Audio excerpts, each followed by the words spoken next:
Je suis Fabrice Lhomme, j'ai 52 ans. Je suis grand reporter au journal Le Monde.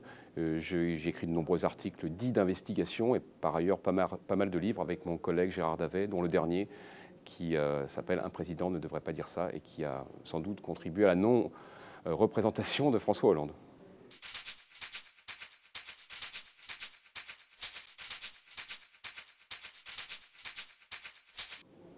Non, contrairement à l'idée qu'on pourrait avoir, je ne pense pas qu'un journaliste puisse toujours tout dire. Je veux dire par là qu'on récolte des informations qui parfois ne sont pas ce qu'on appelle d'intérêt public.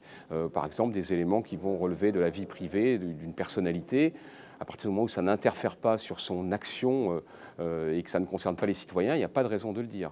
Par ailleurs, il m'arrive moi-même de retenir des informations parce que leur divulgation pourrait mettre en cause mes sources, tout simplement.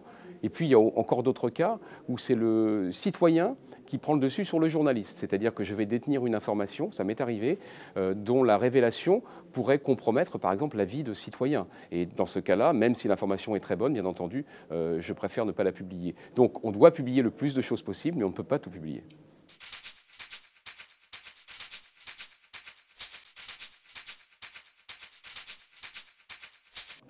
Les ennemis de la liberté de la presse sont tellement nombreux qu'il faudrait plusieurs heures pour en faire la liste. Disons que d'abord, il faut savoir qu'en France, on est quand même plus protégé que dans certains pays. En tous les cas, si on fait, on va dire, exception, hélas, des menaces islamistes qui, elles, pour le coup, sont évidemment brûlantes et sanglantes. Ensuite, les ennemis de la liberté de la presse aujourd'hui, ce qui me préoccupe le plus, c'est qu'ils se recrutent dans la presse elle-même. C'est-à-dire qu'on voit de plus en plus des officines, souvent manipulées par des hommes politiques, qui tentent d'influer sur le cours des choses via les médias et même vont jusqu'à instrumentaliser des journalistes dont le but est de déstabiliser d'autres journalistes qui font des révélations embarrassantes. Et ça, c'est vraiment une préoccupation première pour moi.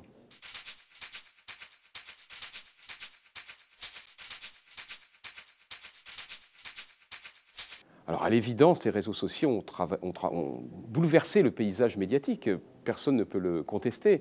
Après, il y a deux attitudes à avoir par rapport à ce mouvement. Le premier qui est on va dire, de l'épouser en se disant de toute façon c'est le progrès, c'est moderne, il faut s'y mettre, etc.